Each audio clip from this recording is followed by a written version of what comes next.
To start my discussion on my journey to be a teacher, I first got to talk about how I was when I was a kid. When I was a kid, I liked to be helpful in any way I saw fit. That often meant pointing people in the right direction or helping people like my dad with tech problems, since that was something I was good at the time.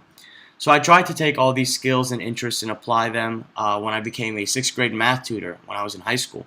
It was my first introduction to teaching, my first introduction to interacting with kids as an educator, and it was something that I really enjoyed, surprisingly. So what did I do?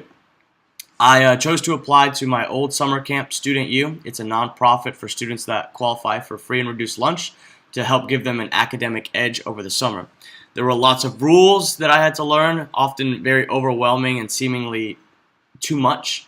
Lots of cultural procedures, like singing Joy to the World at 7 in the morning to introduce kids when they were getting here to the program, something that was definitely not my cup of tea. There was also a lot of professional development, some of it useful, a lot of it not, just because of things I already knew. But where I had the most fun was getting to know the kids, how they were, answering their questions, but also figuring out what made them learn best. And I found that truth, authenticity, vibrance, and culture were indicators of a good teacher and something that helped me reach them, especially when teaching them about things like Hiroshima and getting them to handle it in an adult and professional way, getting them to think critically about events and the things being presented to them.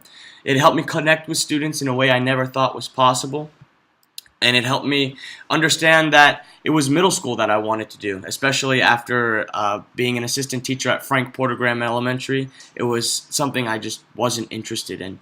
So I chose to focus my future studies in being an educator. This meant pursuing the MAT program since there was no more ed major for undergraduates.